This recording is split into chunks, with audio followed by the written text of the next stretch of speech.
बहुत समय पहले की बात है जब समुद्र किनारे बसे एक नगर ताम्रलिपि पर राजा चंद्रसेन का राज हुआ करता था।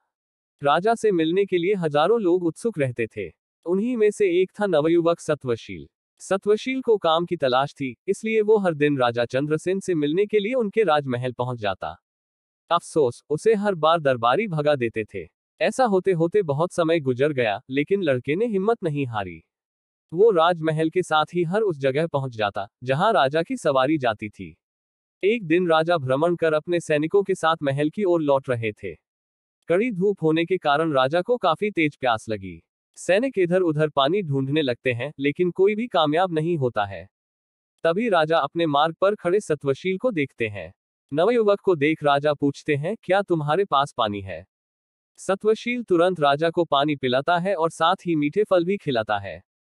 राजा उससे काफी प्रसन्न होते हैं और कहते हैं, मैं तुम्हें कुछ भेंट देना चाहता हूँ, बताओ तुम्हें क्या चाहिए। भूपति चंद्रसेन के सवाल पूछते ही झट से सत्वशील कहता है कि महाराज, मैं लंबे समय से काम की तलाश कर रहा हूँ, अगर आप मुझे कुछ काम दे दे तो आपकी बहुत कृपा होगी। इतना सुनते ही राजा तुरंत उसे अपने दरबार में नौकरी दे देते हैं और कहते हैं कि उसके द्वारा पिलाए गए पानी का उपकार वो जीवन भर याद रखेंगे। वक्त बीतता गया और अपनी प्रतिभा की वजह से नवयुवक राजा का बहुत करीबी बन गया। एक दिन भूपति चंद्रसेन सत्वशील से कहते हैं, हमारे नगर ताम्रलिपि में बेरोजगारी काफी बढ़ गई है, इसके लिए हमें कुछ करना चाहिए। इतना सुनते ही नवयुवक कहता है, आप हुक्म कीजिए महाराज। राजा कहते हैं, हमारे पास एक टापू है जो काफी हरा भरा है। अगर वहां कुछ खोज की जाए तो काम के कुछ अवसर मिल सकते हैं। इतना सुनते ही सत्वशील जी महाराज कहकर टापू के लिए रवाना हो गया। समुद्र के रास्ते टापू के पास पहुंचते ही सत्वशील को पानी में तैरता हुआ एक झंडा नजर आता है। झंडे को देखते ही वो हिम्मत जुटाकर पानी में कूदता है।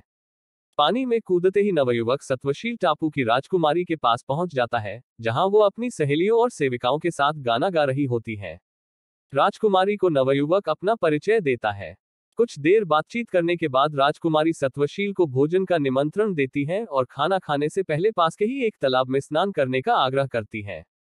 जैसे ही सत्वशील तालाब में नहाने के लिए उतरता है, वो ताम्रलिपि महल की सभा में पहुंच जाता है।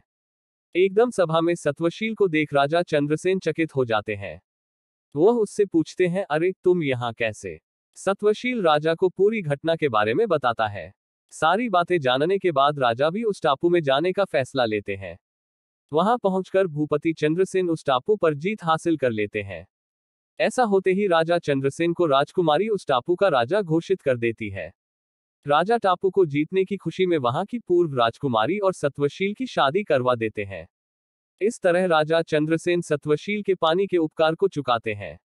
इतनी कहानी बताकर बेताल चुप हो जाता है और विक्रम से पूछता है कि राजा चंद्रसेन और सत्वशील दोनों में से सबसे बलवान कौन था? सवाल सुनते ही विक्रम बोल पड़ता है, सत्वशील ज्यादा शक्तिशाली था। बेताल पूछता है, कैसे? तब विक्रम बताता है कि सत्वशील बिना कुछ सोचे समझे ही टापू के पास झंडा देखकर पानी में कूद जाता है। वहां कूदने पर उसे किसी भी तरह का खतरा हो सकता था, जबकि राजा को पता था कि वहां पानी में कोई खतरा नहीं है।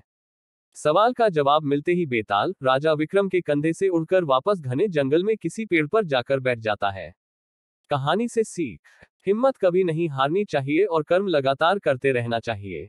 Next part 8।